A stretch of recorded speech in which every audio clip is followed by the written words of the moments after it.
Hello everyone, स्वागत है आप सबका आज के करंट अफेयर एनालिसिस लेक्चर में, जिसमें Indian express, PIB and other sources से ली गई न्यूज़ को होलिस्टिकली एनालाइज किया जाएगा आपके प्रीलिम्स, मेंस एंड इंटरव्यू को ध्यान में रखते हुए।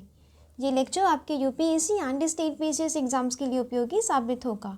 लेक्चर से रिलेटेड वैल्यू एडिशन की पीडीएफ टेलीग्राम चैनल पर मिल जाएगी, जिसकी लिंक मैं नीचे डिस्क्रिप्शन बॉक्स में दूंगी। वहाँ जाना है, ज्वाइन करना है चैनल डेली करंट अफेयर के पीडीएफ्स के लिए। स्टार्ट करते हैं आज का लेक्चर भी एक मोटिवेशन कोट से। अच्छी चीज़ें उनके पास आती हैं जो वेट नहीं करते, जो वर्क करते हैं। ठीक है, उस पर काम करना ज़रूरी है। जो आपने लक्ष्य निर्धारित किया है अपने लिए, उस पर अपना वर्क, अपनी मेहनत डालनी ज़रूरी है और कभी गिव अप नहीं करना है। मैं महिमा मिश्रा प्रेजेंट करती हूँ आज का इंडियन एक्सप्रेस न्यूज़पेपर एनालिसिस। देखते हैं इंडेक्स, क्या पढ़ना है आज न्यूज़पेपर से, ऐसा क्या खास है। ऑपरेशन सर्वशक्ति, ये अपनी मिलिट्री आर्मी ने लॉन्च किया है। देखेंगे क्या है इसमें। स्वीडन की एंट्री हो गई है नाटो में, क्योंकि तुर्की उनके रास्ते से हट गया है। तुर्की एक हर्डल बन रखा था, क्योंकि नाटो में स्वीडन ने एंट्री मांगी थी जब से रशिया ने यूक्रेन पे अटैक किया था। ठीक है, अब तुर्की जब तक पूरे सारे मेंबर्स की जब तक हामी नहीं मिल जाती, तब तक एंट्री नहीं मिलती।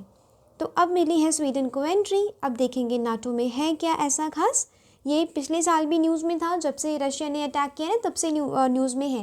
क्वेश्चंस आ सकते हैं, इसीलिए आपको अच्छे से पढ़ के जाना है। आज 14th national Voters day celebrate किया जाएगा। इसके बारे में भी पढ़ा जाएगा क्या है थीम। हमारा संविधान हमारा सम्मान, ये एक कैंपेन लॉन्च किया गया है। ठीक है, जो संविधान की जो वैल्यूज़ हैं उसे एनकरेज करने के लिए, उसे प्रोपोगेट करने के लिए।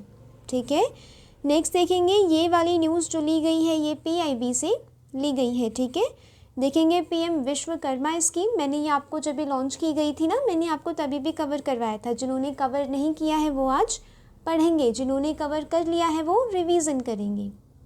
ठीक है, एक जालीकट्टू एक फेस्टिवल होता है, ये भी इसके बारे में भी पढ़ेंगे। ठीक है, स्टार्ट करते हैं पहली न्यूज़ से। एज आर्मी लॉन्चेस ऑपरेशन शक्ति कहाँ लॉन्च किया गया है। पीर पंजाल यानी कि राजौरी पूंछ sector of Jammu and Kashmir. क्यों लॉन्च किया गया है। आतंकवाद से वहाँ छुटकारा पाने के लिए, जो आतंकवाद के जो कैंप्स लगे हैं वहाँ पे, उन्हें टारगेट करने के लिए। क्योंकि पीर पंजाल हिमालयन रेंजेस में है, राइट। वहाँ पे काफ़ी फॉरेस्ट पाए जाते हैं, काफ़ी हिली टेरेन है, जिनकी सर्वेलेंस थोड़ी मुश्किल हो जाती है। और जो जिसे आतंकवाद क्या मतलब जो आतंकवादी होते हैं, एक अच्छी जगह मानते हैं अपने कैंप्स एंड टनल्स वगैरह बनाने के लिए। तो यहाँ पे अब इनके कैंप्स को लॉन्च किया जाएगा। अब ये ऑपरेशन याद दिलाता है 2003 वाला ऑपरेशन सर्पविनाश।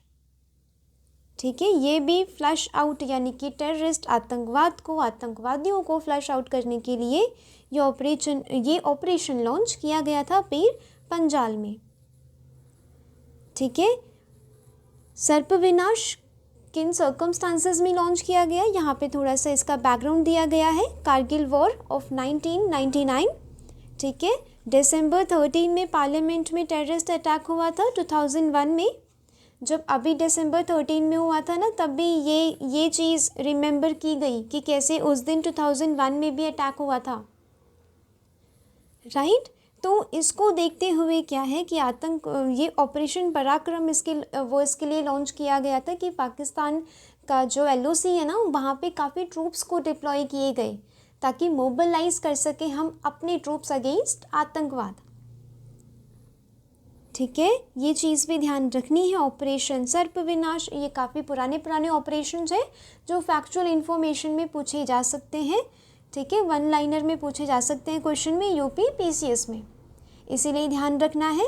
सर्पविनाश हो गया, ऑपरेशन पराक्रम हो गया, या ऑपरेशन सर्वशक्ति हो गई। क्यों लॉन्च किया गया था, कहाँ लॉन्च किया गया था। ठीक है, छोटी सी इन्फॉर्मेशन है, याद रखनी है। ये देखेंगे पीर पंजाल हिमालयन रेंजेस, यहाँ पे 4 रेंजेस मिलती है, काराकोरम, लद्दाख, ज़ैस्कर एंड पीर पंजाल। ठीक है, यहाँ पे इस वाले एरिया में, यहाँ पे एक राजौरी पूंछ डिस्ट्रिक्ट है, वहाँ पे ये ऑपरेशन सर्वशक्ति लॉन्च किया गया। ठीक है, ये चीज़ आपको याद रखनी है, नॉर्थ टू साउथ पूछा जा सकता है। ठीक है, काराकोरम, लद्दाख, जास्कर एंड पीर पंजाल, ये ज्योग्राफी की बहुत बेसिक अंडरस्टैंडिंग है, बहुत बेसिक मैपिंग है। नेक्स्ट देखेंगे, why Turkey has finally backed Sweden's NATO membership. अब ये काफ़ी डिटेल में दिया गया है कि तुर्की ने अब हामी क्यों भरी, ये वो उन डिटेल्स में जाने की ज़रूरत नहीं है। डिटेल क्या समझनी है, स्वीडन ने क्यों नाटो मेंबरशिप ज्वाइन की, नाटो होता क्या है। ठीक है, ये दो चीज़ें ज़रूरी हैं। Sweden's attempt to join NATO clear the major hurdle, यानी कि तुर्की की पार्लियामेंट ने सपोर्ट की है स्वीडन की मेंबरशिप। न्यू कंट्री बनी है ज्वाइन करने वाली स्वीडन, कौन सी organisation, North Atlantic Treaty Organisation. इसके तहत क्या होता है, जो भी मेंबर इन्हें ज्वाइन करने चाहते हैं उन्हें अप्रूवल लेनी होती है सारे एग्जिस्टिंग मेंबर्स की। ठीक है, अब तुर्की और हंगरी क्या कर रहे थे, ब्लॉक कर रहे थे। अब तुर्की ने हामी भर दी, ये हंगरी का देखेंगे। ठीक है, कि हंगरी क्या करता है। Sweden preferring to remain neutral, यानी कि स्वीडन उतना वॉर वगैरह में, उतना जियोपॉलिटिकल जो भी कंसर्न्स होते हैं या जो भी कंट्रोवर्सीज होती हैं उसमें पार्टिसिपेट नहीं करता उतना स्वीडन, राइट। तो ये काफ़ी अपना न्यूट्रल स्टांस मेंटेन करता आ रहा है। पर जब से रशिया ने इन्वेट किया है यूक्रेन को, तब से इसे डर लग गया कि रशिया यहाँ पे भी स्वीडन में भी इन्वेट कर सकता है। तब से स्वीडन एंड फिनलैंड ने क्या किया, नाटो की मेंबरशिप के लिए अप्लाई किया। ठीक है, नाटो के अगर किसी एक कंट्री पे अटैक किया जाएगा तो वो पूरे नाटो पे अटैक माना जाएगा, यानी कि नाटो में जितनी भी कंट्रीज़ हैं उन सारी कंट्रीज़ पे अटैक माना जाएगा। ठीक है, इसीलिए ये नाटो ज्वाइन करना चाहते हैं ताकि मिलिट्री असिस्टेंस मिल सके उस समय जब कंट्री पे किसी बाहर वाली कंट्री ने, यानी कि नॉन नाटो मेंबर ने क्या किया है, अटैक किया हो तब। स्वीडन अगर एक बार मेंबर बन गया तो ये बाल्टिक सी कोस्ट लाइन, ठीक है, स्वीडन के आसपास है, मिल जाएगी, इसकी एक्सेस मिल जाएगी नाटो को, except that in Russia's control. ठीक है, जो रशिया के कंट्रोल में है उसके अलावा जितनी भी बाल्टिक सी का कोस्ट लाइन है वो नाटो को मिल जाएगा। स्वीडन की मिलिट्री काफ़ी न्यूमेरिकली तो स्मॉल है बट काफ़ी मॉडर्न एंड एक्सपीरियंस्ड है। ठीक है, तो इनकी advanced aircraft and submarine capabilities का फ़ायदा भी नाटो को मिलेगा। देखेंगे स्वीडन कंट्री की मैपिंग, ये देखिए बीच में कैपिटल है स्टॉकहोम, बगल में है नॉर्वे, फिनलैंड। ठीक है, फिनलैंड एंड स्वीडन ने ज्वाइन करने के लिए नाटो को ज्वाइन करने के लिए अप्लाई किया था। ठीक है, यहाँ पे देखेंगे नॉर्वेजियन सी, नॉर्थ सी, बाल्टिक सी। ठीक है, ये देखिए बाल्टिक सी वाली countries, Estonia, Latvia, Lithuania, Russia, Poland and Germany, Denmark. ठीक है, ये चीज़ें याद रखनी है। मैपिंग, जो भी चीज़ न्यूज़ में चल रही है उसकी मैपिंग बहुत इम्पॉर्टेंट हो जाती है। फिर बाद में वहाँ पे क्वेश्चंस आ जाता है थोड़ा घुमा फिरा के, तो पता नहीं चलता कि क्वेश्चन आया कहाँ से। वो स्टेटमेंट्स में भी पूछ सकते हैं और फैक्चुअल इन्फॉर्मेशन भी पूछ सकते हैं कि बाल्टिक सी वाली कंट्रीज कौन कौन सी हैं। नॉर्थ अटलांटिक ट्रीटी, नाटो क्या है, is a military assistance established by North Atlantic Treaty, also called Washington Treaty. April 1949 में ये ट्रीटी हुई थी, जिसके तहत जो वेस्टर्न यूरोप है, वेस्टर्न यूरोप यानी कि जब वर्ल्ड वॉर टू हुई थी ना, उसके दौरान क्या हुआ था, वेस्टर्न यूरोप काफ़ी वीक हो गया था, तो एक साथ आना ज़रूरी था। ठीक है, इसीलिए सोवियत यूनियन के अगेंस्ट आना ज़रूरी था, इसीलिए नाटो बनाया गया। इसमें 30 मेंबर्स स्टेट हैं अभी तक। अब स्वीडन की एंट्री हो जाएगी तो 31 हो जाएंगे। ठीक है, बढ़ जाएंगे। कौन सी इसके ओरिजिनल मेंबर्स हैं, Belgium, Canada, Denmark, Finland, Iceland, Italy, Luxembourg, Netherlands, Norway, Portugal, United Kingdom and United States. ये वाली भी कंट्रीज़ आप थोड़ी थोड़ी याद रखेंगे कि अगर आ जाए तो आप कंफ्यूज नहीं होंगे। ठीक है, नाटो जब से रशिया ने अटैक किया है तब से न्यूज़ में है, अब वो फिर से न्यूज़ में आया है, तो क्वेश्चन एक्सपेक्ट किया जा सकता है स्पेशली प्रीलिम्स में। ठीक है, और नाटो का मैंडेट पूछा जा सकता है किसमें, आईआर में। ठीक है, इंटरनेशनल रिलेशंस में क्या है, जो ये बड़ी बड़ी ऑर्गेनाइजेशंस है ना, इनका मैंडेट पूछा जाता है, तो नाटो का कब पूछ लें पता नहीं, इसीलिए पढ़ के जाना ज़रूरी है। तुर्की, West Germany, Spain, Hungary, Bulgaria, Latvia, Lithuania, Romania, Slovakia, Montenegro, ये सारी थोड़ी बहुत कंट्रीज़ आपको याद रखनी है। हेडक्वार्टर मिलेगा इसका ब्रुसेल, बेल्जियम में। Headquarters of allied command operations कहाँ है, मॉन्स, बेल्जियम में। ऑब्जेक्टिव्स क्या है नाटो के, क्या, safe guard and freedom, safe guard the freedom and security of all its members bye political and military means. Political means क्या होता है कि सारी मेंबर्स कंट्री ना उस कंट्री के साथ आके खड़ी होंगी, और जितने भी कंट्रोवर्सीज चल रही हैं या जितने भी डिप्लोमेटिक रिलेशंस में दिक्कत आ रही है या किसी कंट्री से हॉस्टाइल रिलेशंस है उसके साथ पॉलिटिकली भी डील करेंगे, और अगर मिलिट्री वाला जो एग्रेशन हो जाता है उससे भी डील करेंगे मिलिट्री के थ्रू। ठीक है, तो इसका मैंडेट याद रखना ज़रूरी है, इसके थोड़े बहुत कंट्रीज़ याद रखना ज़रूरी है। ठीक है, आपका आंसर थोड़ा अवेयर लगेगा अगर आईआर में पूछा गया तो। आज है नेशनल वोटर्स डे, जो इलेक्शन कमीशन ऑफ इंडिया के द्वारा सेलिब्रेट किया जाता है। ठीक है, पूरे देश भर में सेलिब्रेट किया जाता है। थीम क्या है 2024 की, nothing like voting, I vote for sure. ये कंटिन्यूएशन है 2023 की थीम का। ठीक है, पिछले साल भी यही थीम थी, इस साल भी यही थीम ली गई है। नेशनल वोटर्स डे, ये फैसिलिटेट करना इसका मकसद है, मैक्सिमाइज एनरोलमेंट, यानी कि ज़्यादा से ज़्यादा वोटर्स वोट करें, इसका मकसद है।